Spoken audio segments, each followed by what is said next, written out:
আমাকে ভালোবাসার পর আর কিছুই আগের মতো থাকবে না তোমার। যেমন হিরোশিমার পর আর কিছুই আগের মতো নেই, উত্তর থেকে দক্ষিণ মেরু পর্যন্ত। যে কলিং বেল বাজেনি তাকেই মুহুর্মুহু শুনবে বজ্রের মতো বেজে উঠতে, এবং থরথর করে উঠবে দরজা, জানালা আর তোমার হৃৎপিণ্ড। পর মুহূর্তেই তোমার ঝনঝন করে ওঠা এলোমেলো রক্ত ঠান্ডা হয়ে যাবে। যেমন ৭১-এ দরজায় বুটের অদ্ভুত শব্দে নিথর স্তব্ধ হয়ে যেত ঢাকা শহরের জনগণ। আমাকে ভালোবাসার পর আর কিছুই আগের মতো থাকবে না তোমার। রাস্তায় নেমেই দেখবে বিপরীত দিক থেকে আসা প্রতিটি রিকশায় ছুটে আসছি আমি, আর তোমাকে পেরিয়ে চলে যাচ্ছি এদিকে সেদিকে। তখন তোমার রক্তে আর কালো চশমায় এত অন্ধকার যেন তুমি ওই চোখে কোনোদিন কিছুই দেখোনি। আমাকে ভালোবাসার পর তুমি ভুলে যাবে বাস্তব আর অবাস্তব, বস্তু আর স্বপ্নের পার্থক্য।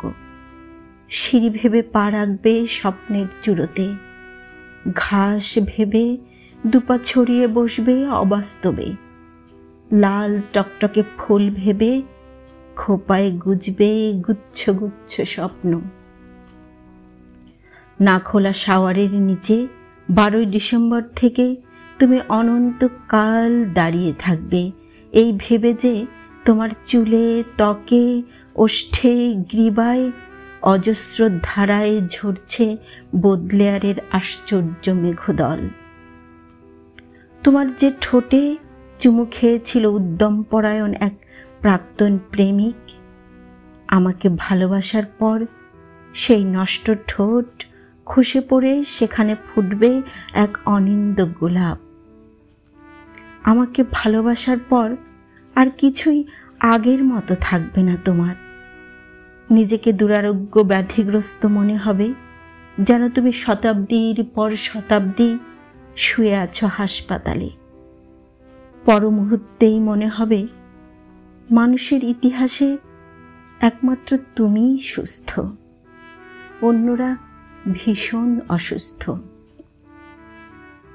শহর আর সভ্যতার ময়লা স্রোত ভেঙে তুমি যখন চৌরাস্তায় এসে ধরবে আমার হাত, তখন তোমার মনে হবে এ শহর আর বিংশ শতাব্দীর জীবন ও সভ্যতার নোংরা পানিতে একটি নীলিমা ছোঁয়া মৃণালের শীর্ষে তুমি ফুটে আছো, এক নিষ্পাপ বিশুদ্ধ পদ্ম, পবিত্র অজর।